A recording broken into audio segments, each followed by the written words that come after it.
The smell of antiseptic burned my nostrils as I paced the sterile corridor, my worn sneakers squeaking against the polished hospital floor. 14 hours into a double shift, and my scrubs clung to me like a second skin, coffee stains mapping the exhaustion of my day. I tucked a strand of hair behind my ear, checking my watch for the 5th time in as many minutes. 3 more hours until I could go home to Elijah. My 5-year-old son was the only brightness in my otherwise dim existence. Since his father vanished 2 years ago, taking our savings and leaving nothing but debts, I'd been working myself to the bone as a nurse at Metropolitan General Hospital. Between shifts, student loans, and childcare, I barely kept our heads above water. Madison, we need you in room 307. Nancy, the head nurse, appeared at my elbow, her expression grim. Car accident. Multiple victims. I nodded, swallowing my fatigue. This was the job, pushing personal problems aside to tend to others in their worst moments. I followed her down the corridor, mentally preparing myself for whatever awaited in room 307. Nothing could have prepared me for him. The first thing I noticed was the silence that fell over the nurses' station, as 3 men in immaculate suits passed through. The tallest one, a broad-shouldered figure with cold, calculating eyes, glanced my way, and I instinctively lowered my gaze. The air around him seemed to thicken, making it harder to breathe. "Who's that?" I whispered to Nancy when they were out of earshot. Her eyes widened. "You don't know? That's Alessio Moretti. Don't ever get involved with him, Madison. He owns half this city, the darker half." The name sent a chill down my spine. Everyone in Eastbrook knew of the Moretti family, whispered tales of their business dealings, their ruthlessness, their power. I'd heard rumors that they'd donated the new hospital wing last year after a suspicious fire claimed their rival's warehouse. I pushed the thought away, focusing instead on the patient in 307, a young woman with a broken arm and minor contusions from the car accident. I worked methodically, checking vitals, adjusting medication, offering what comfort I could. 3 hours later, I clocked out, exhaustion settling deep into my bones. I called Mrs. Peterson, Elijah's babysitter, as I hurried toward the bus stop. "I'm just leaving now. Should be there in 40 minutes. Madison." Her voice was tight with concern. "I've been trying to reach you. Elijah's not feeling well. He's been complaining of headaches since school, and now he's running a fever." My heart stuttered. "How high?" 101.3. I gave him children's Tylenol an hour ago, but he's still warm. "I'm coming right now." I quickened my pace, anxiety propelling me forward. My son rarely got sick, and when he did, it hit him hard. A complication from his premature birth had left his immune system slightly compromised. The bus was late, of course. By the time it arrived, rain had started to fall, soaking through my thin jacket. I spent the entire ride with my knees bouncing, checking my phone every minute. When I finally reached Mrs. Peterson's apartment, my hands were shaking as I knocked on the door. She opened it immediately, her face lined with concern. "He's sleeping now, but he was asking for you." I rushed past her to where Elijah lay on the couch, his dark curls damp with sweat, cheeks flushed with fever. Kneeling beside him, I pressed my lips to his forehead. Still too warm. "Hey, baby," I whispered, stroking his hair back. His eyes fluttered open, revealing fever-bright irises the exact shade of copper that had once made my heart race for their father. "Mommy," he murmured, his small hand reaching for mine. "My head hurts." "I know, sweetheart." I checked his pulse, slightly elevated but not concerning. "We're going home now, okay? You can rest in your own bed." Mrs. Peterson hovered nearby. "I can call a cab for you. We'll be fine," I assured her, though my bank account disagreed. "It's just a few blocks." I gathered Elijah in my arms, wrapping him in his favorite dinosaur blanket. He was getting heavier. Soon I wouldn't be able to carry him like this. But tonight, I'd find the strength. After thanking Mrs. Peterson and promising to update her, I stepped back into the rain. The 6 blocks to our apartment felt like miles. The rain had intensified, and Elijah grew restless in my arms, whimpering with discomfort. I murmured soothing nonsense. quickening my pace as much as I dared on the slippery sidewalk.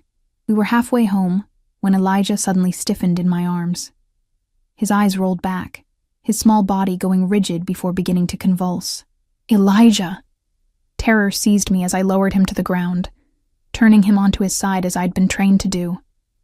Baby, please. The seizure lasted 23 seconds. I counted every eternal one before his body relaxed, but he didn't wake up. His breathing was shallow, his skin burning with fever. I fumbled for my phone with trembling hands, dialing 911. My son. He's had a seizure and he's unconscious, I gasped to the operator. We're on Pine Street near the intersection with 9th. An ambulance is on the way, the calm voice assured me. Stay with him. Is he breathing? Yes, but it's shallow. I held my hand above his mouth, feeling the weak puffs of air. Please hurry.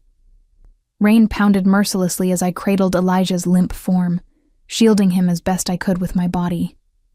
I was soaked through, shivering, but all I felt was the burning heat of my son's fever against my chest. A sleek black car slowed beside us, its tires hissing on the wet asphalt. The rear window lowered and a man's face appeared. Handsome, stern, vaguely familiar. Do you need help? He called over the rain. Under normal circumstances, I would never accept help from a stranger in an expensive car. But these weren't normal circumstances. My son was unconscious in my arms, and every second counted. My son needs a hospital, I managed, my voice breaking. Without hesitation, the back door opened, and the man stepped out, unmindful of the rain soaking his clearly expensive suit. He approached us quickly, kneeling down beside us. I have a driver. We can get him there faster than waiting for an ambulance. I hesitated for only a moment before nodding. The man scooped Elijah from my arms with surprising gentleness, and I followed him to the car, sliding into the luxurious leather interior. Metropolitan General, the man instructed his driver, before turning to me. What happened? Fever, then a seizure. He's never had one before. I gathered Elijah back into my arms, my nurse's training kicking in as I monitored his breathing. His skin was still frighteningly hot. The car moved smoothly through the rain-slicked streets, far faster than any bus could have managed. I glanced at the man beside me, taking in his sharp features, the expensive cut of his suit, the way he sat with an innate confidence that spoke of power and privilege. Thank you, I said, my voice small in the quiet interior of the car. He nodded once, his eyes never leaving my son's face. There was something in that gaze, a kind of recognition that made no sense. We'd never met before tonight, had we? The car pulled up directly to the emergency entrance. Before I could reach for the door, the man was already out, opening my side and helping me with Elijah. A security guard started to approach, probably to tell us we couldn't park there, but stopped abruptly when he recognized my rescuer. Inside, nurses I worked with daily barely glanced at me before their eyes widened at the man accompanying us. Dr. Miller appeared as if summoned by magic. Mr. Moretti, he said, with a deference I'd never heard him use with anyone. What seems to be the problem, Moretti? The name echoed in my head, connecting with the whispered conversations in the hospital corridors. Alessio Moretti, the man Nancy had warned me about just hours ago. I swallowed hard, finding my voice. My son had a febrile seizure. He's been unconscious for about 15 minutes now. Dr. Miller nodded, gesturing for a gurney. I laid Elijah down gently, brushing his damp curls back from his forehead. Fever started this afternoon, I continued, falling into the clinical report I'd given countless times as a nurse. 101.3 initially. No previous history of seizures. He's 5 years old, slightly immunocompromised from premature birth at 32 weeks. We'll take good care of him, Madison, Dr. Miller assured me, his hand on my shoulder. It was the first time he'd ever used my first name. As they wheeled Elijah away, I moved to follow, but my legs suddenly felt like water. I stumbled, and a strong hand caught my elbow, steadying me. When did you last eat? Moretti's deep voice was closer than I expected. I blinked, trying to remember. Breakfast, maybe? I don't know. He guided me to a chair, his touch surprisingly gentle for hands that were rumored to have ordered unspeakable things. "Stay here. I'll get you some coffee." Before I could protest, he strode away, his presence parting the crowded waiting room like Moses at the Red Sea. I sat there, dripping rainwater onto the linoleum floor, trying to process the surreal turn my evening had taken. Alessio Moretti returned with a steaming cup of coffee and a sandwich wrapped in paper. "Eat," he said, not a request, but a command. "You can't help your son if you collapse." I accepted both with murmured thanks, suddenly aware of my disheveled appearance next to his imposing perfection. Despite the rain, he looked merely dampened rather than drowned. His dark hair was slightly wet at the temples, making him look unexpectedly human. "Why are you helping us?" The question slipped out before I could stop it. Something flickered in his eyes, surprise perhaps, that someone would question him so directly. "Your son needed help," he said simply. "I was there." It was a perfectly reasonable answer that somehow felt incomplete. I sipped the coffee, strong and sweet, exactly how I needed it, and tried to ignore the curious glances from other waiting patients. No doubt they were wondering what connection I could possibly have to someone like him. I had the same question. An hour passed in tense silence. Moretti made several phone calls, speaking in rapid Italian that I couldn't understand. Occasionally, hospital staff would approach him with deferential smiles, offering updates that should have been given to me. Each time, he redirected them my way with a subtle but firm gesture. Finally, Dr. Miller returned, his expression carefully neutral. "Madison, can we speak privately?" I stood immediately, my heart in my throat. "Is Elijah?" "He's stable," he assured me quickly. "But I'd like to discuss his condition in my office." I nodded, relief making me lightheaded. I turned to Moretti, uncertain of the proper protocol. "Did one thank a Mafia boss and send him on his way?" "Go," he said, before I could speak. "I'll wait." Why would he wait? We were nothing to him, just a random encounter in the rain. But I didn't have the energy to question it. I followed Dr. Miller down the familiar corridor to his office, a knot of dread forming in my stomach. "Please sit down, Madison." Dr. Miller gestured to a chair across from his desk.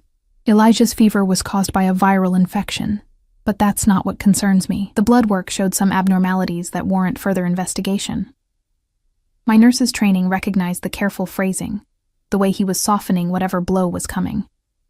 "What kind of abnormalities?" "His white blood cell count is elevated, but not in a way consistent with a simple infection." He hesitated. "I've consulted with Dr. Ramirez in oncology. She'd like to do more tests in the morning." Oncology. The word hit me like a physical blow. "You think he has cancer?" My voice sounded distant, as if it belonged to someone else. "We don't know anything yet," Dr. Miller said firmly. "It could be many things. The tests will tell us more." I nodded mechanically, my mind racing ahead to insurance forms, treatment options, medical leave. 1,000 terrifying details. "He's awake now," Dr. Miller continued, his voice gentler. "You can see him." I followed him to Elijah's room in a daze. My little boy looked impossibly small in the hospital bed, connected to an IV and a heart monitor. His eyes brightened when he saw me. "Mommy, they gave me a popsicle." He held up a half-eaten red popsicle as evidence. I smiled through the tears threatening to spill over, sitting on the edge of his bed. "That's great, baby. How are you feeling?" "My head doesn't hurt anymore." He sucked on the popsicle, leaving a red stain on his lips. "Did I fall asleep outside? I had a weird dream." "Something like that." I smoothed his curls back, noting with relief that his skin was cooler. "You need to rest now, okay?" He nodded, already drowsy from the medication. Within minutes, his eyes fluttered closed, his breathing deep and even. I stayed beside him, holding his small hand, trying to absorb the seismic shift that had just occurred in our lives. A soft knock at the door pulled me from my thoughts. Alessio Moretti stood in the doorway, his tall frame filling the space. His eyes moved from me to Elijah, lingering on my son's sleeping face with an intensity that made me uneasy. "The doctor says he'll need to stay overnight," he said quietly. I nodded, not questioning how he knew this before I did. "Thank you for your help, Mr. Moretti." I don't know how we can repay you, but there's no debt, he interrupted, his voice low but firm. Then, after a pause, he looks like his father. The words hit me like a bucket of ice water. I stared at him, confusion giving way to a dawning horror as connections clicked into place. The familiar copper eyes, the interest in my son, the bizarre coincidence of his appearance tonight. "You know Anthony?" I whispered, my grip tightening instinctively around Elijah's hand. Moretti's expression hardened, confirming my suspicion before he even spoke. Anthony Ricci worked for me before he disappeared with something that didn't belong to him. The room seemed to tilt on its axis. Anthony had told me he was an investment banker. A lie among many, it seemed. "I don't understand," I said, though the terrible truth was already taking shape in my mind. "What does this have to do with Elijah?" Moretti stepped closer, his gaze never leaving my son's face. "Everything," he said softly. "Because Anthony Ricci isn't his father. I am." Time stopped. The hospital room, with its beeping monitors and antiseptic smell, faded to white noise as Moretti's impossible claim echoed in my head. That's not possible," I stammered, my voice barely above a whisper. "I've never even met you before tonight." His eyes, dark, intense and suddenly familiar in a way that made my stomach drop, remained fixed on Elijah's sleeping form. "You met me once," he said, his voice controlled but with an undercurrent of something dangerous. 6 years ago. The Venetian Hotel Charity Gala. You were working the event, serving drinks." A fragmented memory surfaced. A high-end fundraiser where I'd picked up an extra catering shift during nursing school. The ballroom had glittered with wealth and power, faces I'd only seen in newspapers mingling with politicians and celebrities. I'd been invisible in my black and white uniform, just another server circulating with trays of champagne. "I don't remember you," but even as I said it, another memory stirred, a tall, commanding figure watching me from across the room. A stolen moment in a darkened corridor. A night I'd tried to forget because it had seemed like a dream, a momentary escape from my struggling student life. "You left before morning," he continued, as if reading my thoughts. No name. No number. My cheeks burned with the implication. That doesn't prove anything, and even if... I couldn't bring myself to say it. "Anthony was with me when I found out I was pregnant. He's on the birth certificate. Anthony Ricci was many things. Loyal was not one of them." Moretti's jaw tightened. He knew exactly whose child he was claiming. The room felt suddenly airless. My head spun with calculations I'd never had reason to make before. The timing of the gala, the early weeks of my relationship with Anthony, Elijah's birth, slightly premature but perhaps not as premature as I'd been told. "Why would he do that?" I whispered, more to myself than to Moretti. "Leverage." The single word dripped with contempt. He thought having my son gave him insurance. He was wrong. I looked down at Elijah, at the dark lashes fanned against his fever-flushed cheeks, the small nose that had never quite matched Anthony's, the copper eyes that I'd always attributed to some distant gene in Anthony's Italian heritage. Now, those features rearranged themselves in my mind, overlaying with the man standing before me. "You can't just walk in here and claim my son," I said, finding strength in maternal instinct. "You have no proof." "I had him followed since birth," Moretti replied calmly. "I have photographs of every milestone. His first steps in the park near your apartment, his first day of preschool, the time he fell and needed stitches on his chin last year. Ice slid down my spine. You've been watching us? All this time? I protect what's mine." His tone left no room for argument. But I respected the boundaries. Until tonight. "This is insane," I said, my voice rising slightly before I remembered Elijah sleeping beside me. I lowered it to a harsh whisper. "You can't possibly expect me to believe you." "What? Orchestrated this entire night? Made my son sick just so you could reveal yourself?" A flash of genuine anger crossed his face. "I would never harm him. The illness is real, and potentially serious based on what the doctor told me." That brought me back to the more immediate concern, Elijah's health. Whatever this man claimed, whatever tangled web Anthony had woven around us, my priority had to be my son. "I need you to leave," I said firmly. "Whatever you think you know, whatever you want, it can wait until Elijah is better." Something shifted in Moretti's expression. A brief softening that vanished so quickly I might have imagined it. He reached into his jacket pocket and withdrew a business card, placing it on the bedside table. "My private number," he said. "When you're ready to talk, call me. In the meantime, I'll ensure Elijah receives the best care available." Before I could protest that we didn't need his charity, he turned and left, his expensive shoes silent on the hospital floor. I sat frozen, the card on the table seeming to burn with implications. The night stretched endlessly. I dozed fitfully in the uncomfortable chair beside Elijah's bed, waking at every change in his breathing, every beep of the monitors. Nurses came and went, colleagues I usually chatted with now oddly formal, stealing curious glances when they thought I wasn't looking. Word had spread about my unusual visitor. Morning arrived with harsh fluorescent clarity. Dr. Ramirez, the oncologist, came early, too early, before the usual rounds. She examined Elijah with gentle efficiency, her dark eyes serious behind stylish glasses. "We'll need a bone marrow aspiration," she explained, keeping her voice light as Elijah watched cartoons on the room's small TV. "It sounds scary, but we'll make sure he's comfortable." The procedure was scheduled for 10 a.m. I helped prepare Elijah, explaining in simple terms what would happen, promising ice cream afterward. He was brave in the way children are when they don't fully understand the stakes, accepting my reassurances with complete trust. I changed into fresh scrubs brought by a coworker, washed my face in the small bathroom, and tried not to think about Alessio Moretti's claim. One crisis at a time. The procedure itself was quick but harrowing. Elijah's small whimpers during the bone marrow extraction tore at my heart despite the local anesthetic. I held his hand throughout, murmuring encouragement, singing his favorite songs in a voice that only wavered slightly. "You did so well, sweetheart," I told him afterward, as he drowsily licked the promised ice cream cone in his hospital bed. "I'm so proud of you." "Was I brave like Captain America?"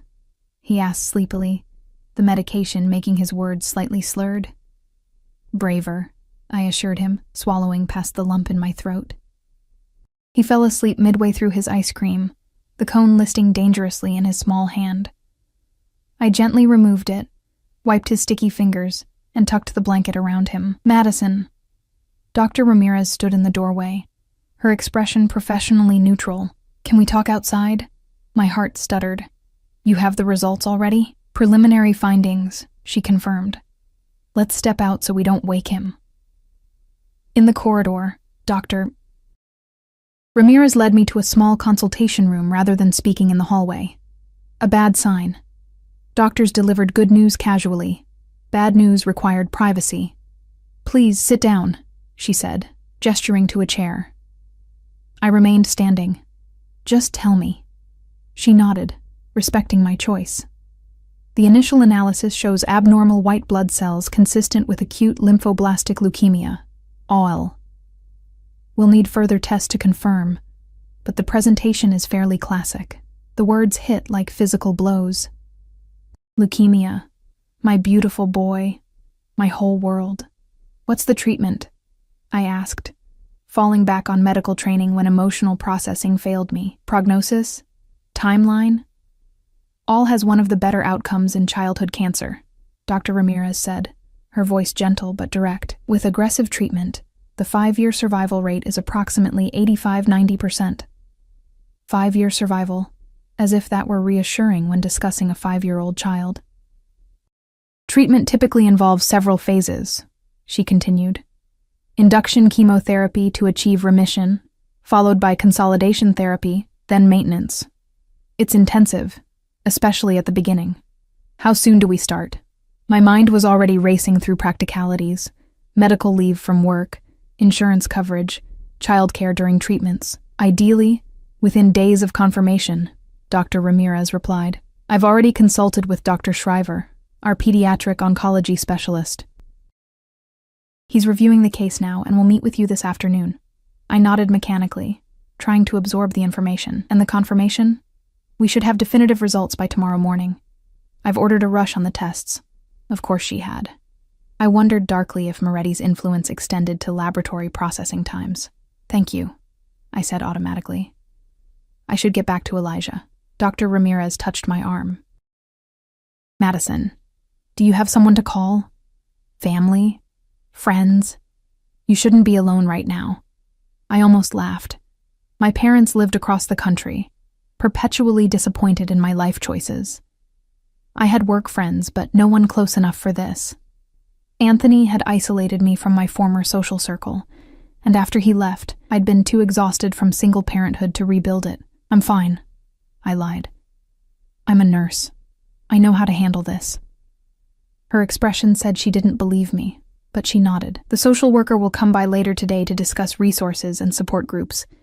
And Madison, it's different when it's your own child. Don't try to be the nurse now, just be his mom. I returned to Elijah's room in a daze, my body moving on autopilot. He was still sleeping peacefully, one arm thrown above his head, his dark curls stark against the white hospital pillow. I sat beside him, taking his small hand in mine, and finally let the tears come. Silent, shoulders shaking, careful not to wake him. I don't know how long I sat there before the soft knock at the door roused me. I wiped my eyes hastily, expecting a nurse or perhaps the promised social worker. Instead, Alessio Moretti stood in the doorway again, this time accompanied by an older man carrying a leather medical bag. Neither entered without my acknowledgement, a courtesy that surprised me. "What do you want?" I asked, too emotionally drained for politeness. "This is Dr. Paolo Vincenti," Moretti said, his voice low. "One of Europe's leading specialists in pediatric oncology. I'd like him to review Elijah's case." I stared at them, processing this development. "How did you even know?" I stopped. The answer obvious.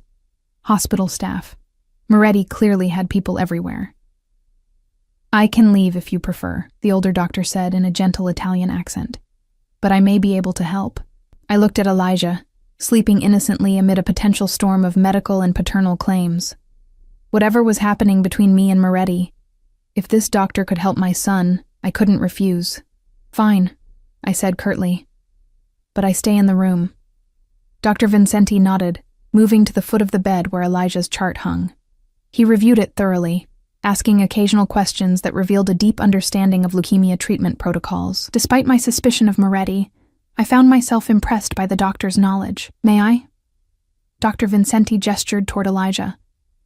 I nodded reluctantly.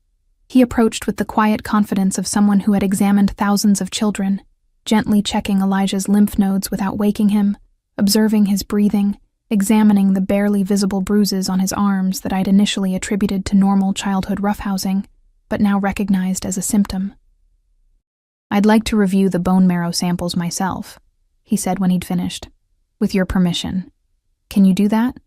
I asked, glancing at Moretti. "I mean, legally? I have privileges at this hospital," Dr. Vincenti replied mildly. "Arranged this morning. Of course." Moretti's influence again. I wondered what strings he'd pulled, what favors called in or threats made. "If you think it will help," I said finally. "I'll also want to discuss a treatment option not typically available in the United States yet," the doctor continued. "An immunotherapy approach showing promising results in European trials." Hope flickered dangerously in my chest. "Experimental treatments cost money." "That's not your concern," Moretti interjected. I turned to him, anger flaring through my exhaustion. "It is absolutely my concern. Elijah is my son. I make the decisions about his care, his treatment, his future." "Our son," Moretti corrected, his voice deadly quiet. The tension in the room thickened. Dr. Vincenti cleared his throat discreetly. "Perhaps I should review the current test results and return later to discuss options." Moretti nodded almost imperceptibly, and the doctor excused himself with a sympathetic glance in my direction. When the door closed behind him, I found myself alone with a man who claimed to be my son's father, and had the power to make hospitals bend to his will. "You can't just waltz in here and take over," I said, keeping my voice low but intense. "You have no legal right to Elijah. I could change that with one phone call," Moretti replied, his tone matter-of-fact rather than threatening. "DNA tests, Lawyers, custody hearings, is that what you want? The implication sent cold fear through me. A custody battle with a man like Alessio Moretti would be no battle at all. It would be annihilation. He had unlimited resources, influence, power. I had a nurse's salary and student loan debt. What I want, I said carefully, is for my son to get better. That's all that matters right now. Something like respect flickered in his eyes. On that, we agree. Elijah stirred, his eyelids fluttering. Moretti stepped back immediately, as if sensing my need to shield my son from this complicated situation. Mommy? Elijah's voice was small and confused as he blinked awake. I'm here, baby. I stroked his hair, positioning myself to block his view of Moretti.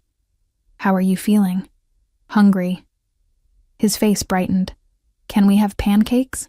I'll see what we can do, I promised, my heart aching at the normalcy of his request amid such abnormal circumstances. The car from last night, Elijah said suddenly, noticing Moretti despite my attempt to shield him. You had the big car in the rain. Moretti stepped forward, his expression softening in a way I wouldn't have thought possible. Yes, that was my car. I'm glad you're feeling better, Elijah.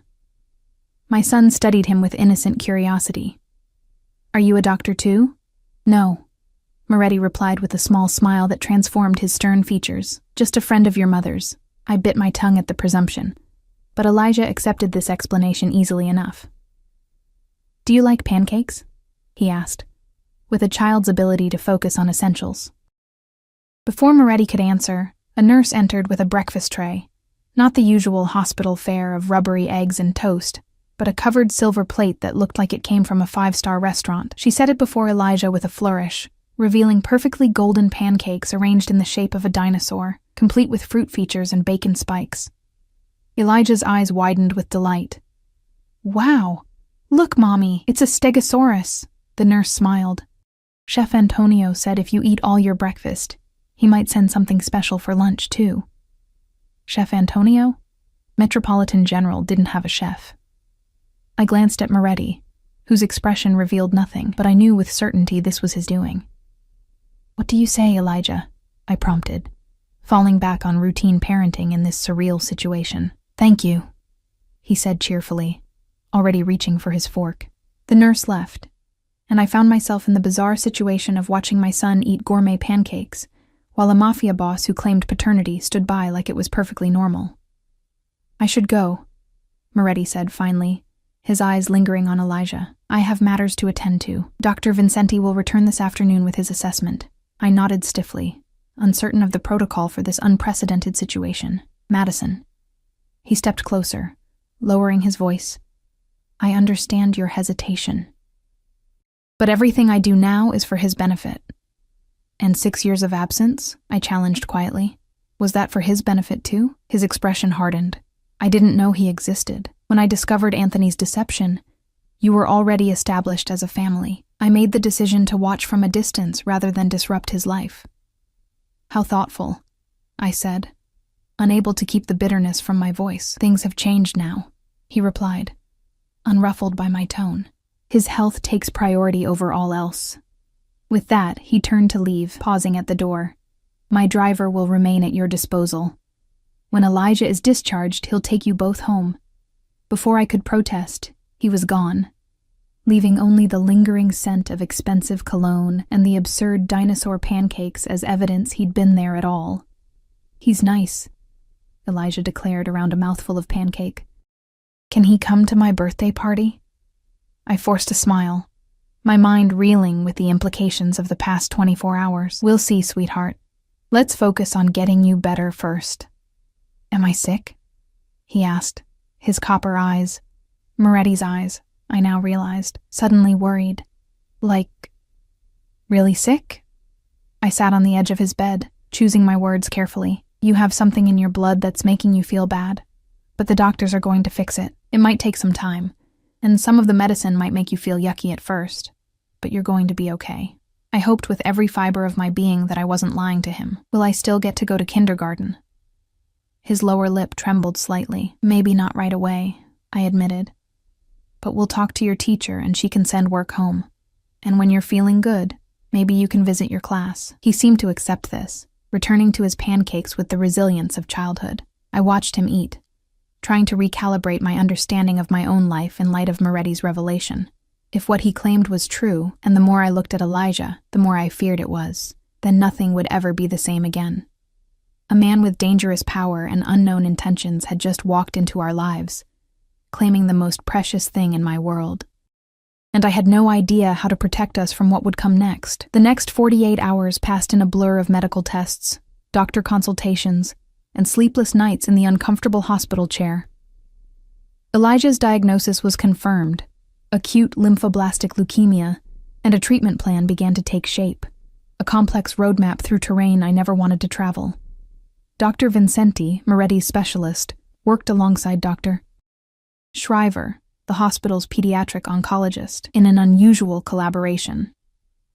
I sat through their joint presentation on treatment options, clutching a coffee gone cold, trying to absorb words like induction therapy and minimal residual disease, while maintaining a facade of composure. The European protocol I mentioned, Dr. Vincenti explained, his accent softening the harsh medical terminology, combines standard chemotherapy with a targeted immunotherapy that has shown promising results in reducing side effects and improving long-term outcomes. Is it approved here? I asked, my nurse's training prompting the question. Dr. Shriver shook his head. Not yet. It's still in clinical trials in the US. But, Dr. Vincenti continued, Elijah could be enrolled in the trial. I've already spoken with the research team. They're prepared to accept him immediately. I didn't ask how this miraculous opening in a likely competitive clinical trial had materialized overnight. Moretti's influence was becoming a constant, unsettling presence. Invisible, but undeniable. What about insurance? I asked, the practical concern impossible to ignore. Will they cover experimental treatment? The doctors exchanged glances. The trial costs are covered by the research grant, Dr. Shriver said carefully, and I've been informed that all additional expenses will be handled, by Moretti, of course. The man was systematically removing every obstacle, taking control in ways both helpful and terrifying. When would treatment begin? I pushed the financial implications aside for the moment. Ideally, tomorrow, Dr. Vincenti replied. Time is of the essence with all, especially considering the aggressive markers in Elijah's blood work. I nodded, trying to process what this meant.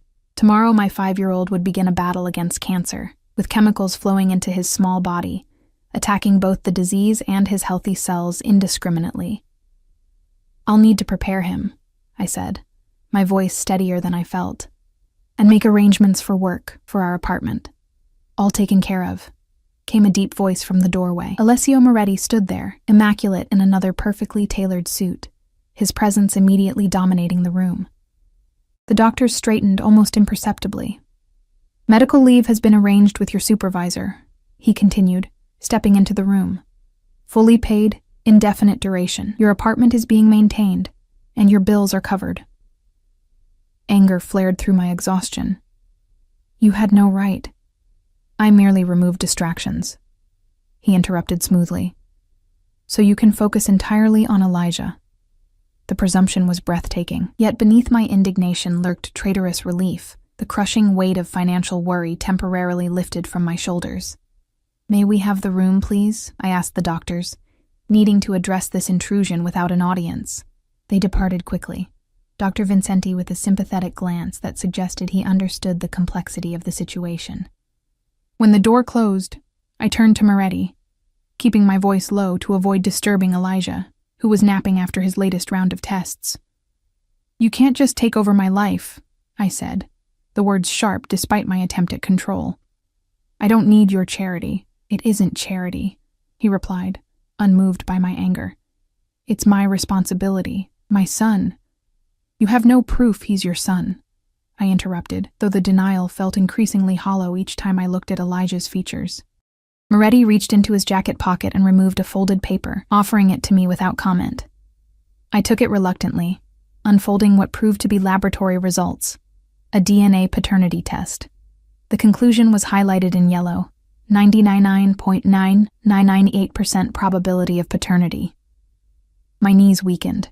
I sank into the nearby chair, staring at the irrefutable evidence. How did you get this? The same way I get everything I need. he said simply. I had samples collected during his initial tests. The violation of privacy should have outraged me, but I was too numb to feel anything beyond resignation. The paper trembled slightly in my hand. What do you want from us? I asked finally, looking up at him. Something shifted in his expression. A softening around the eyes, perhaps, or a minute relaxation of his jaw. I want my son to live. Beyond that, we have much to discuss, but not here. Not now. I glanced at Elijah, sleeping peacefully despite the IV in his small arm. His dark curls, Moretti's curls, had fallen across his forehead. The resemblance was painfully obvious now that I allowed myself to see it. He starts treatment tomorrow, I said, focusing on the immediate concern. He'll be scared. I'll be here, Moretti stated, as if his presence at a child's cancer treatment were the most natural thing in the world. He doesn't know you, I pointed out, and I haven't decided how or if to tell him about this. I waved the paternity test before folding it and slipping it into my pocket. That decision can wait, he conceded. For now, I'm simply a friend helping during a difficult time. Friend was hardly the word I'd use to describe Alessio Moretti, but I lacked the energy to argue semantics. Fine, I said, but I make the medical decisions. I sign the forms. I talk to the doctors. Of course. His easy acquiescence surprised me. You've been his mother for 5 years. I respect that. The acknowledgement was unexpected, almost disarming. Before I could respond, Elijah stirred, his eyes fluttering open. Mommy? He called groggily, then noticed our visitor. Oh, hi, Mr. Big Car. A ghost of a smile touched Moretti's lips. Hello, Elijah. You can call me Alessio. Alessio, Elijah attempted, mangling the pronunciation. That's hard. You can call me Al if it's easier, Moretti offered, moving to stand at the foot of the bed. I blinked at this concession from a man who likely had people killed for showing less respect than proper pronunciation of his name. Al, Elijah repeated with a sleepy smile, like my friend Albert at school, but shorter.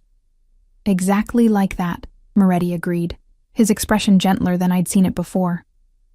Are you still here because I'm sick? Elijah asked with a child's directness. Moretti glanced at me, as if seeking permission before answering. I gave a small nod, curious despite myself to see how he'd handle this. Yes, he said simply. I want to help you and your mom while the doctors make you better. Elijah considered this. Are you rich? Because this room is way nicer than the one Joey had when he broke his arm. I flushed with embarrassment, but Moretti chuckled, a warm, genuine sound that transformed his severe features. Yes, I suppose I am. Does that bother you? Elijah shook his head. Nope. Mom says being rich or poor doesn't make you good or bad. It's what's in your heart that matters. Moretti's eyes met mine over Elijah's head, an unreadable expression in their depths. Your mother is a wise woman. A nurse entered with Elijah's medication, temporarily relieving the strange tension in the room. As she checked his vitals and adjusted his IV, I used the opportunity to compose myself, unsettled by the surreal domesticity of the moment. When the nurse left, Elijah yawned widely. I'm bored. There's nothing to do here. Before I could offer to read one of the books I'd brought from home, Moretti spoke up. Perhaps I could help with that. What do you like to do, Elijah? I like dinosaurs, my son replied immediately, and Lego, and space stuff. Mom got me a telescope for Christmas, but it's hard to see stars in the city. All excellent interests, Moretti said seriously, as if discussing business with an equal. Would you like something to play with while you're here? Elijah nodded eagerly. Moretti made a brief phone call in Italian, his voice low and authoritative. 20 minutes later, a man appeared with several large shopping bags, which he handed to Moretti before departing without a word. Let's see what we have, Moretti said, bringing the bags to Elijah's bedside with the air of a magician about to perform a trick. From the bags emerged an extensive Lego dinosaur set, a tablet loaded with educational games and movies, a small but high-quality telescope, for when you can see the sky again, dinosaur-themed pajamas, and a stuffed stegosaurus that Elijah immediately hugged to his chest. This is the best day ever, Elijah declared, his illness momentarily forgotten in the excitement of new treasures. I should have been annoyed at the extravagance, the obvious attempt to buy my son's affection. Instead, I found myself blinking back tears at the simple joy on Elijah's face, a bright moment amid so much darkness. "Thank you," I said quietly to Moretti, while Elijah examined his new telescope. "That was thoughtful." He nodded once, accepting the gratitude without comment. There was something almost vulnerable in his expression as he watched Elijah, a glimpse of the man behind the fearsome reputation.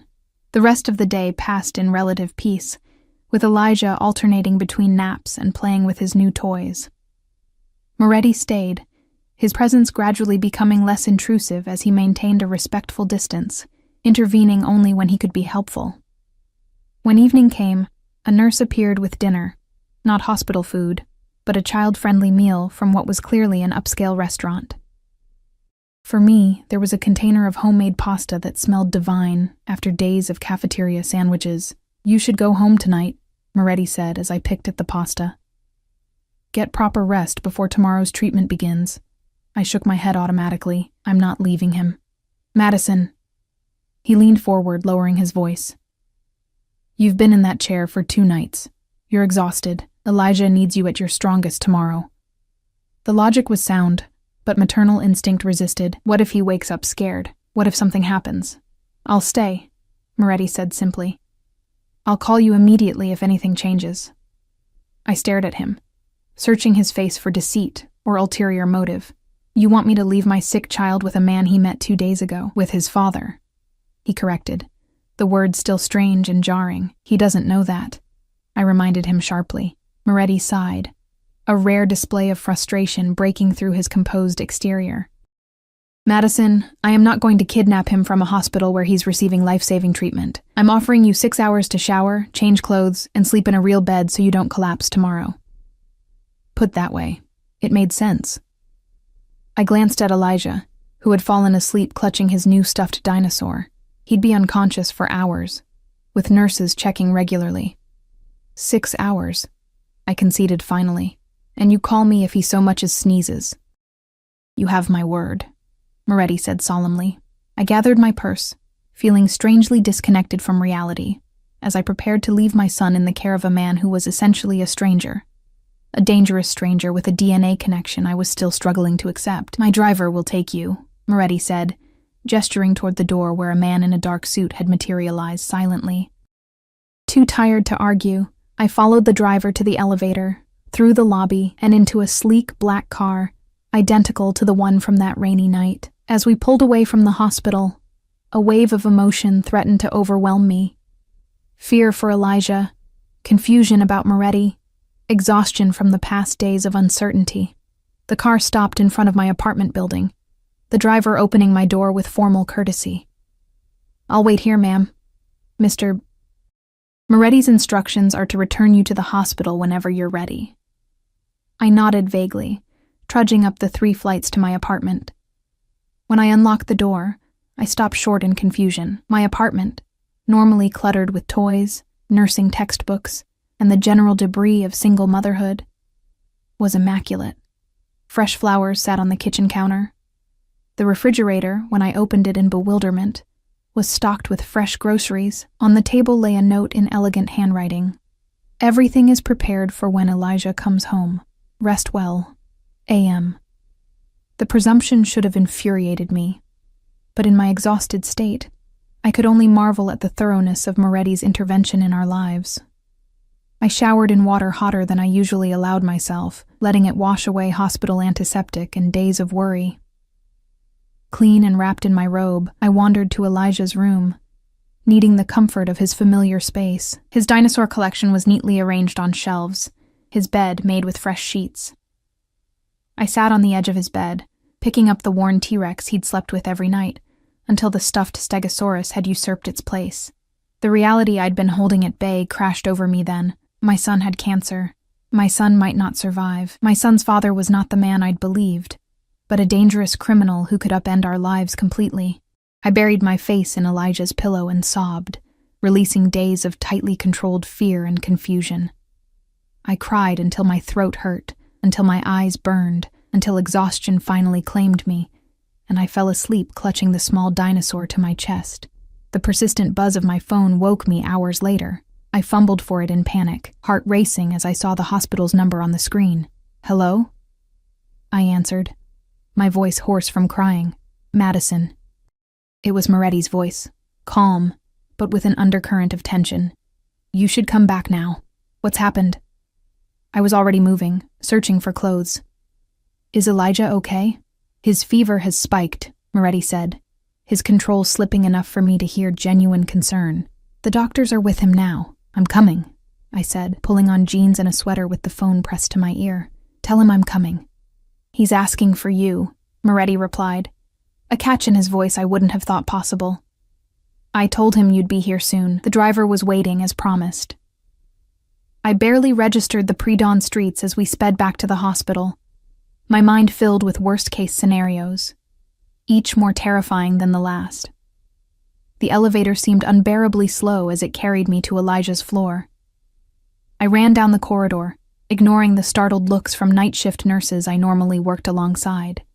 Elijah's room was filled with medical personnel, Dr. Vincenti, 2 nurses, and a technician adjusting an IV pump. In the center of this activity, my son looked impossibly small and pale, his cheeks flushed with fever, his breathing rapid and shallow. "Mommy," he whimpered when he saw me, reaching out a hand tangled in IV tubing. I rushed to his side, heart breaking at his distress. "I'm here, baby. I'm right here." Over Elijah's head, I met Dr. Vincenti's grave expression. "What happened?" "Infection," he said succinctly. "His immune system is compromised from the leukemia. We're starting broad-spectrum antibiotics while we identify the specific pathogen." I nodded, understanding the medical implications all too well. Infection was one of the greatest dangers for leukemia patients, their defenses already weakened by the cancer consuming their white blood cells. Only then did I notice Moretti, standing against the wall, his usual imposing presence diminished by what looked remarkably like fear. His normally perfect suit was rumpled, his hair disheveled as if he'd run his hands through it repeatedly. "He started shaking about an hour ago," he said, his voice rougher than I'd heard it before. The fever came on suddenly. I turned my attention back to Elijah, stroking his hot forehead as the nurses administered medication through his IV. "You're going to feel better soon, sweetheart. The medicine will help." "It hurts," he whimpered, his small body trembling with chills despite the fever. "Mommy, make it stop. I know, baby, I know." I fought to keep my voice steady, to be the mother he needed rather than the terrified woman I was. The next hours passed in tense vigilance, watching monitors, checking temperatures, adjusting medications. Moretti remained, silent but present, occasionally speaking in low tones with Dr. Vincenti in Italian. I was too focused on Elijah to wonder what they discussed. By mid-morning, the antibiotics began to take effect. Elijah's fever dropped slightly, his breathing eased, and he fell into a more natural sleep. Only then did I allow myself to collapse into the chair beside his bed, the adrenaline of fear giving way to exhausted relief. "You should eat something," Moretti said, appearing at my side with a coffee and a pastry from the hospital cafe. I accepted both gratefully, realizing I was ravenous. "Thank you. For calling me. For staying with him." He nodded, taking the seat across from me. For a moment, we were just 2 people united in concern for the child between us. Not nurse and mafia boss, not victim and intruder, not even mother and newly discovered father. Just 2 humans terrified of losing something precious. "He's strong," Moretti said after a while, watching Elijah's chest rise and fall with more regular breathing. "Like his mother." The unexpected compliment caught me off guard. "He is," I agreed, "but this, all of this, it's too much for a child his age." "Children adapt," he replied. "They find strength in the people around them, in knowing they're protected, cared for." I studied his profile as he watched Elijah, seeing genuine emotion in the set of his jaw, the intensity of his gaze.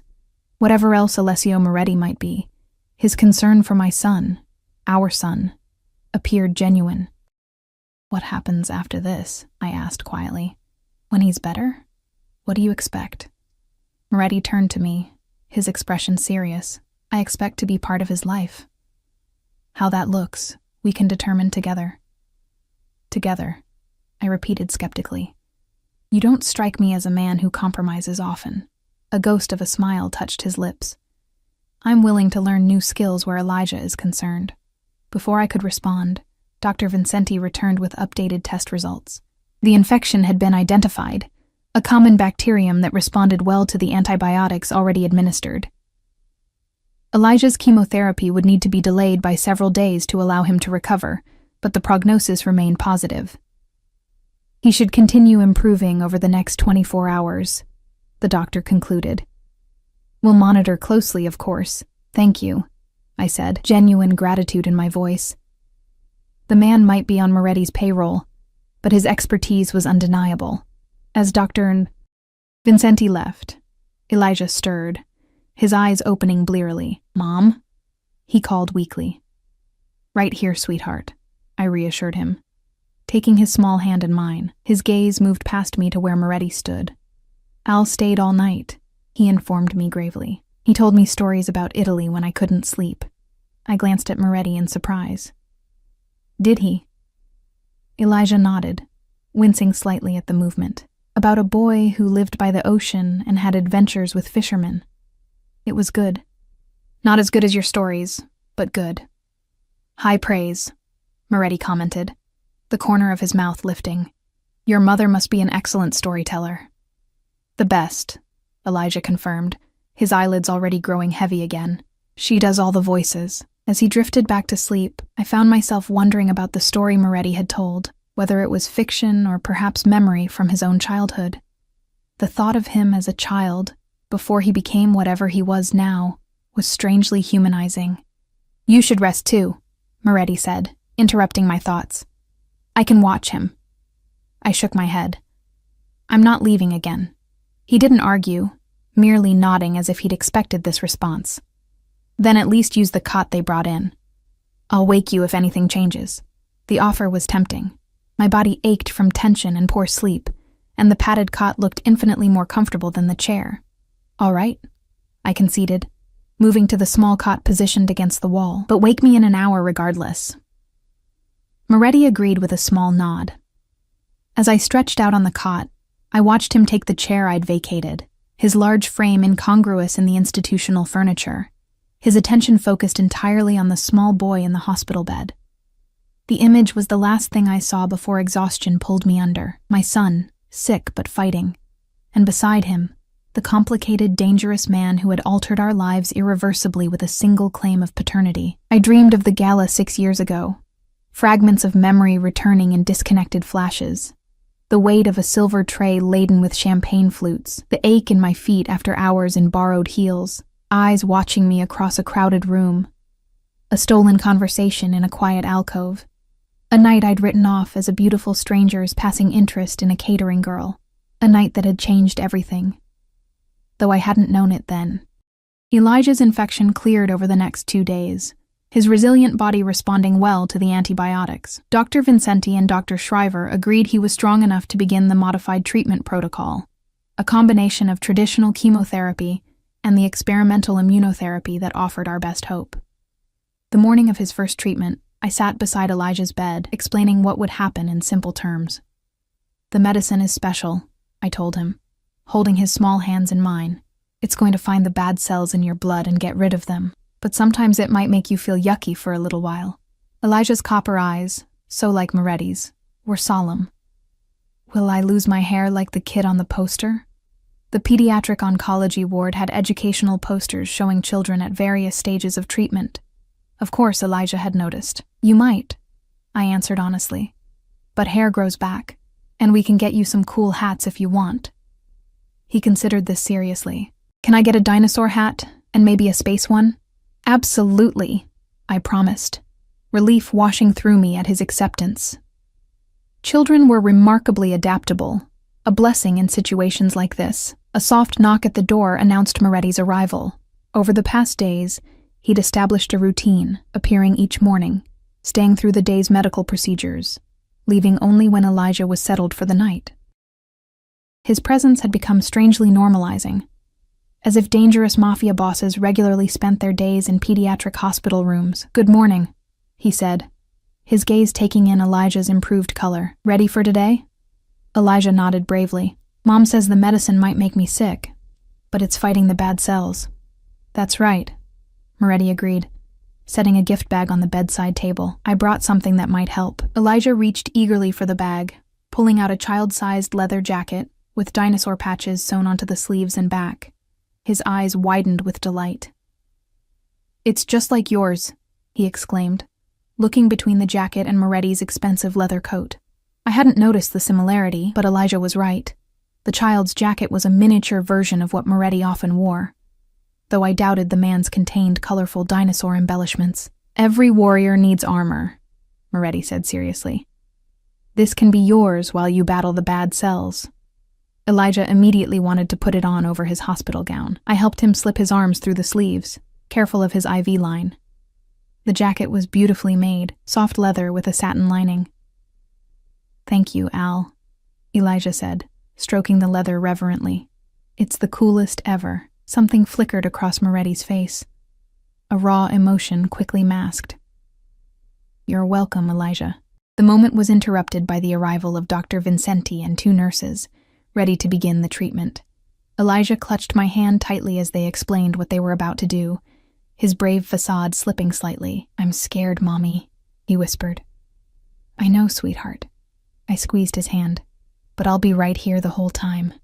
And look, you have your special jacket now." Elijah touched the leather sleeve, drawing comfort from the gift. Then, unexpectedly, he reached his other hand toward Moretti. "Will you stay too?" Moretti looked momentarily stunned by the small hand extended toward him. He glanced at me, as if seeking permission. I gave a slight nod, unable to deny my son any comfort in this moment. "Of course," Moretti said, taking Elijah's hand with surprising gentleness. "I'm not going anywhere." And so we formed a strange tableau as the treatment began. Elijah in the center, clutching his mother's hand on one side, and his unknown father's on the other, his small body wrapped in a leather jacket, meant to serve as armor against the battle within his blood.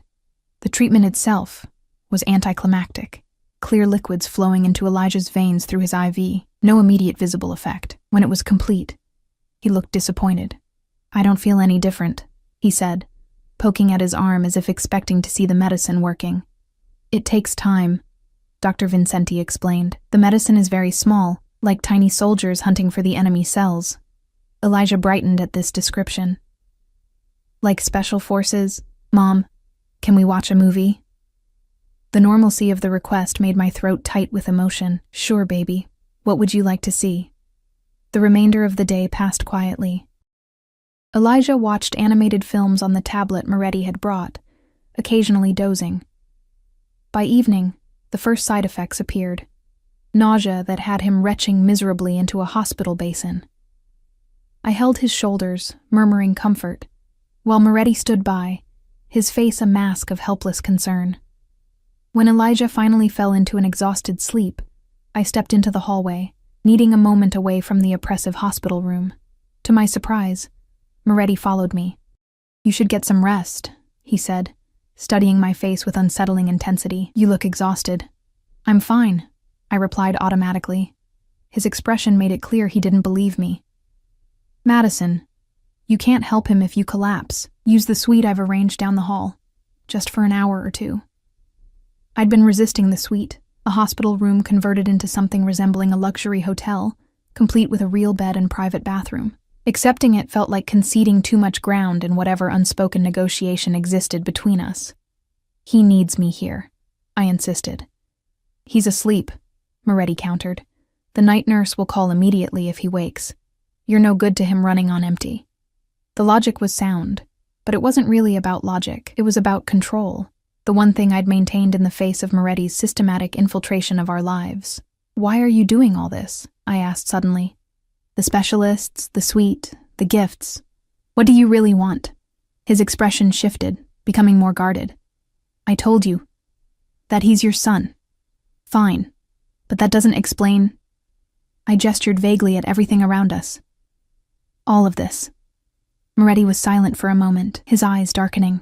"When I was 10, he said finally, his voice lower than usual, "my younger brother was diagnosed with leukemia. My father, a man of considerable resources, spared no expense for his treatment. The personal revelation surprised me. Moretti hadn't shared anything of himself before. Did he survive? I asked softly. No. The single word carried the weight of old grief. The treatments then were more primitive. He suffered greatly before the end. Understanding dawned. So this is about your brother? His jaw tightened. This is about Elijah. But yes, I know what this disease can do. I know what it's like to watch someone you love fight it. I know the toll it takes on everyone involved. The admission, especially the casual use of love in reference to Elijah, caught me off guard. You don't even know him, I said, though the words lacked conviction. I've known him since the day he was born, Moretti corrected quietly. I may have kept my distance, but I've watched him grow. I know his favorite color is green. I know he's allergic to strawberries. I know he struggled with nightmare about monsters under his bed last year. The extent of his surveillance was both impressive and disturbing. That's not the same as knowing him. No, he conceded. It isn't, which is why I'm here now. Despite the complications it creates in my life and business, the reminder of his business sent a chill through me. Whatever fragile connection might be forming between Moretti and Elijah, the reality remained. This man was dangerous, his world violent and unpredictable. Elijah can never know what you do, I said firmly. If you're serious about being in his life, that part stays completely separate. Moretti's expression revealed nothing.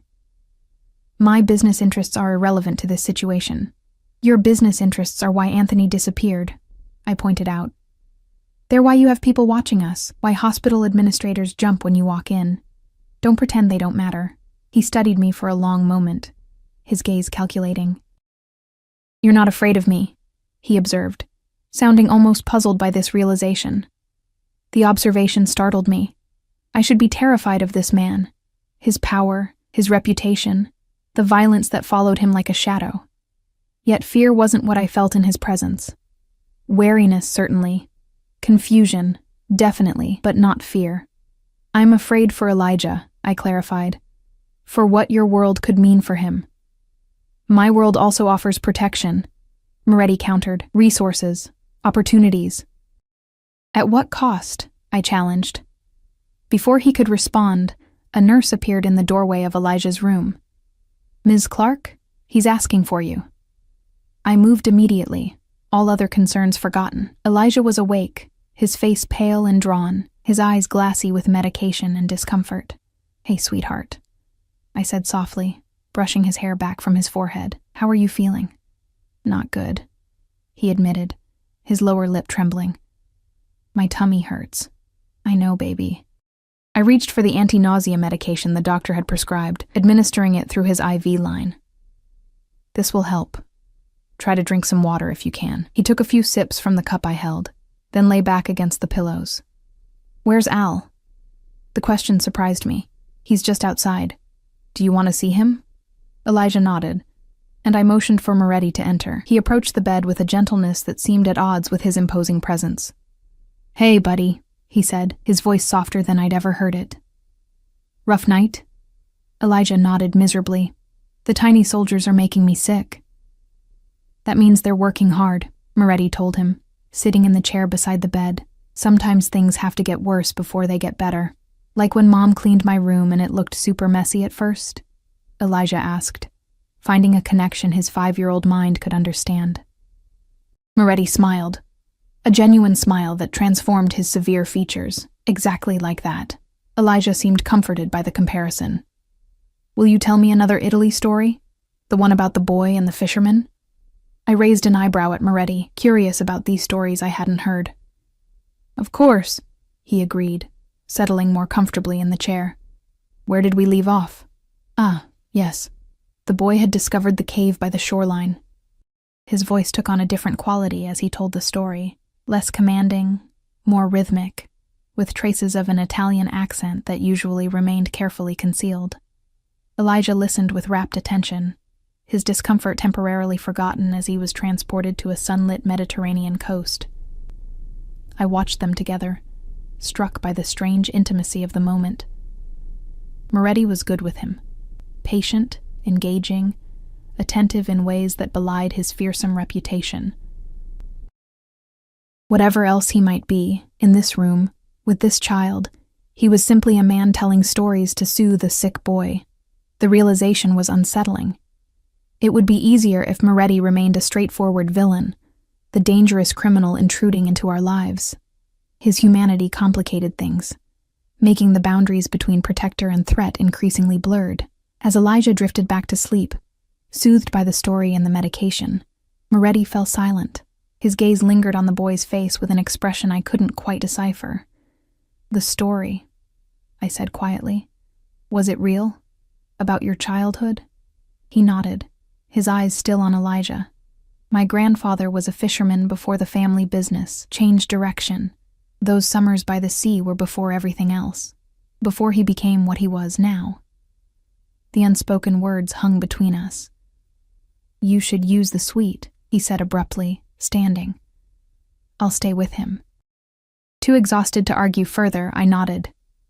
"Wake me if—" "I will," he promised. "Go." The suite was as luxurious as I'd imagined, the bed calling to my aching body. I showered quickly and collapsed onto the soft mattress, intending only to close my eyes for a moment. I woke to sunlight streaming through unfamiliar windows. Panic shot through me as I realized I'd slept through the night. I scrambled for my phone, 6:45 a.m., no missed calls.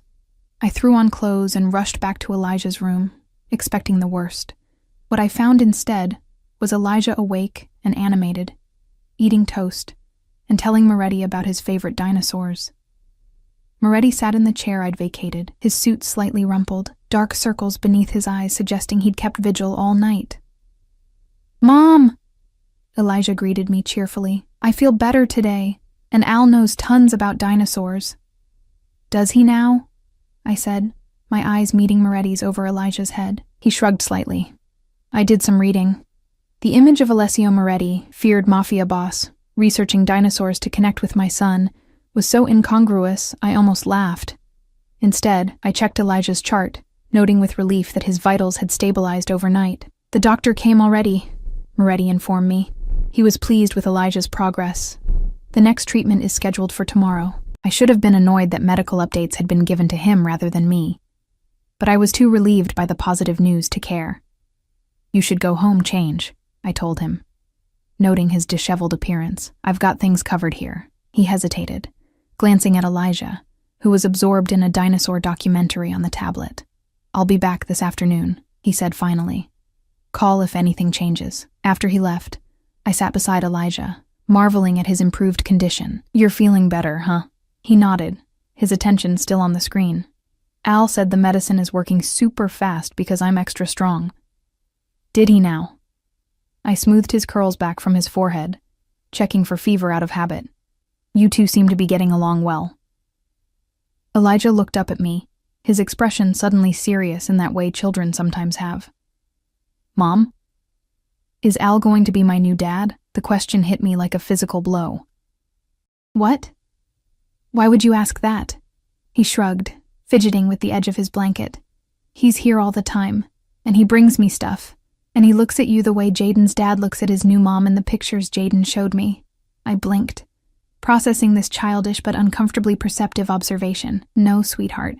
Al is just a friend helping us while you're sick." Elijah considered this, clearly unconvinced. "He has the same eyes as me," he pointed out. "Ms. Peterson says I have special eyes because nobody else in our family has this color." My heart raced. Children noticed things adults thought they concealed. Of course, Elijah had seen the similarity. It was the most obvious physical trait they shared. "Lots of people have eyes that color," I said weakly. "It's just coincidence."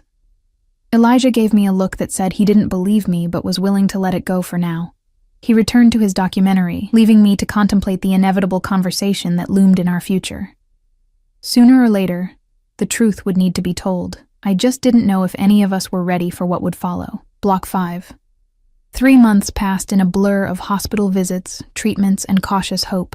Elijah responded well to the experimental protocol, his blood work showing promising improvements, the cancer cells retreating before the combined assault of chemotherapy and immunotherapy. As his body fought the disease, Our lives settled into an unexpected routine. Moretti became a constant presence, arranging for the best specialists, ensuring Elijah's comfort, gradually establishing himself as more than a temporary visitor in our lives. The day Dr. Vincenti delivered the news we'd been desperately waiting for, we were all together in Elijah's hospital room.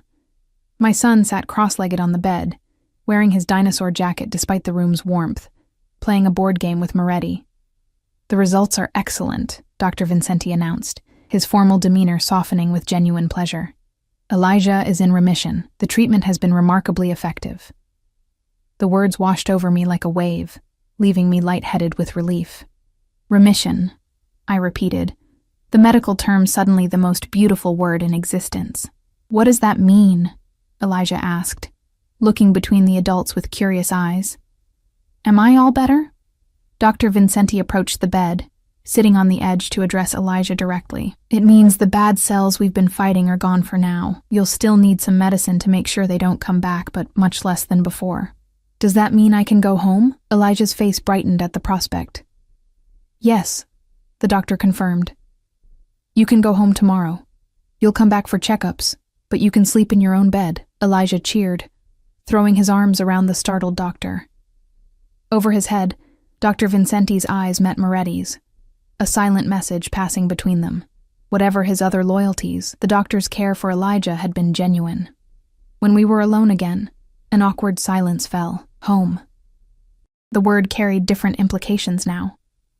The apartment Moretti had maintained in our absence, the life we would return to, but changed, irrevocably, by the man standing before me. "We should celebrate," Moretti said finally. "A proper meal, not hospital food." "Can we get pizza?" Elijah asked hopefully. "With extra cheese?" Moretti smiled indulgently. "Whatever you want." That evening, Elijah's hospital room transformed. Staff wheeled in a proper table, covered with a white cloth. A chef from some high-end restaurant Moretti undoubtedly owned appeared with the promised pizza. Gourmet ingredients arranged artfully, but still recognizably the comfort food a 5-year-old craved. We ate together, the three of us, like a family celebrating good news. Watching Elijah laugh as Moretti told him stories of Italy, I allowed myself to acknowledge the truth I'd been avoiding. In these months of crisis, we had become something like a unit. Not conventional, certainly not normal, but connected by more than just Elijah's DNA. Later, when Elijah was asleep, Moretti joined me by the window. The night skyline of the city spread before us, lights twinkling like earthbound stars. "We need to discuss what happens next," he said quietly. I nodded, knowing this conversation was inevitable. "I've been thinking about that too. I want to be part of his life," Moretti stated simply. "Officially, legally. As his father," I clarified, speaking aloud the title we'd both carefully avoided. "Yes." His expression remained controlled, but tension radiated from his shoulders. "He deserves to know the truth." I turned to face him fully. "And what exactly is the truth, Alessio? That his father is a man whose business associates disappear when they betray him, that his family legacy includes threats and violence." His jaw tightened. "My world is more complex than you imagine." "That's not a denial," I pointed out. "No," he agreed after a pause. "It's not. Honesty, at least. I appreciated that. I can keep that part of my life separate," he continued. "Many men do. Until it follows you home," I countered. "Until someone decides to hurt you through him." The flicker of darkness in his eyes told me I'd touched on his own fear. Anyone who tried would not live to regret it. The quiet certainty in his voice sent a chill through me, reminding me of exactly who I was dealing with. That's exactly what concerns me. The violence, the retribution, that's not the world I want for my son. "Our son," he corrected automatically. "Our son," I conceded, the word still strange on my tongue. "Who asked me last week if you were going to be his new dad? He sees the resemblance, Alessio. He's not blind." Surprise flickered across his face. "What did you tell him?" "That you're a friend helping us, but he's smart, and he knows I'm not telling him everything," I sighed, leaning against the window frame. "Children deserve the truth, even when it's complicated." Moretti was silent for a long moment, his gaze returning to the sleeping child. "I never expected this," he admitted finally. When I discovered Anthony's deception, I intended only to confirm my suspicions, then resume monitoring from a distance. I didn't plan to become involved. Life rarely follows our plans, I said wryly. Believe me, single motherhood wasn't on my vision board either. The ghost of a smile touched his lips. You've done remarkably well. He's an extraordinary child. He is, I agreed softly. And he deserves better than secrets and half-truths. Moretti nodded slowly. So we tell him. Together. The thought terrified and relieved me simultaneously. Not immediately. Let him recover first, adjust to being home. Then, yes, something shifted in Moretti's expression. A softening I was beginning to recognize as genuine emotion breaking through his carefully maintained facade. Thank you, Madison. 2 simple words, but the weight behind them was anything but simple. I recognized the concession I'd made, acknowledging his place in Elijah's life, in our future. This doesn't solve everything, I warned. There are still boundaries we need to establish. Rules about your work, about safety. Of course, he agreed readily. We'll figure it out step by step. I studied him in the dim light, this dangerous man who had upended our lives, and then, unexpectedly, helped save my child, our child. Why did you really stay away all those years? The truth. He turned back to the window, his profile sharp against the night sky. At first it was anger, Anthony's betrayal, the lie. Then, when I learned about Elijah, I watched from a distance. You seemed happy. A normal family. I told myself he was better off without the complications my presence would bring. And now? I pressed. Now I know better. His voice hardened with conviction. A boy needs his father, especially when that father can protect him from things others can't. Like cancer, like poverty, like the ordinary struggles that had defined our life before his appearance. We'll need time, I said finally, to adjust. All of us. He nodded, accepting this reasonable boundary. I've arranged for a house in the suburbs.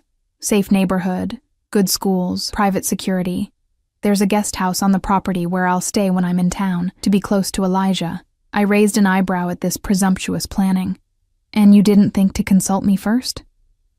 The property is in your name, he said, surprising me. You can refuse it if you wish, but consider what it offers Elijah. Space, safety, fresh air, a garden for that telescope he loves. The offer was tempting, painfully so. Our cramped apartment had never been ideal, just the best I could afford. And after months in the hospital, the thought of fresh air and open space for Elijah's recovery was seductive. I'll think about it, I said noncommittally. The following day, Elijah was discharged with a treatment plan that stretched into the future, but promised eventual freedom from the hospital. He bounced with excitement as we gathered his things. The stuffed dinosaur, the tablet, the leather jacket he refused to leave behind. Are we going home now? He asked, clutching my hand as we walked toward the elevator. I glanced at Moretti, walking on Elijah's other side, carrying the bag of belongings he'd accumulated during his stay. Yes, sweetheart, we're going home.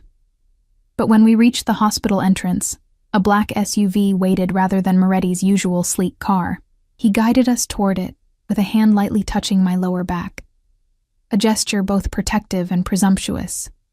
I thought you might want to see the house, he said quietly, for my ears only, before deciding.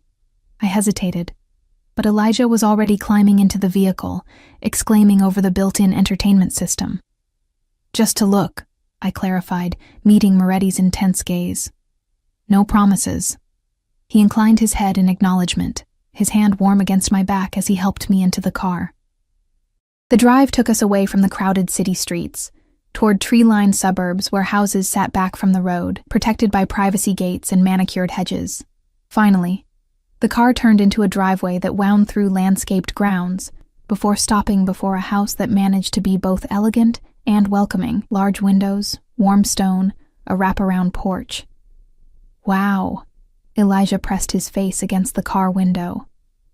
Is this where Al lives? No, Piccolo, Moretti replied, using the Italian endearment that had become habitual. This is for you and your mother. Elijah's eyes widened. For us? Really? I shot Moretti a warning glance. He was overstepping by presenting this as a done deal.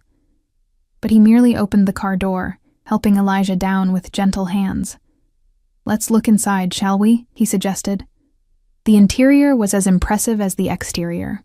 Spacious rooms filled with natural light, furnished with a blend of elegance and comfort that somehow captured my personal taste, despite Moretti never having asked about it. Elijah ran from room to room, each discovery eliciting fresh exclamations of delight. "Mom, there's a dinosaur room!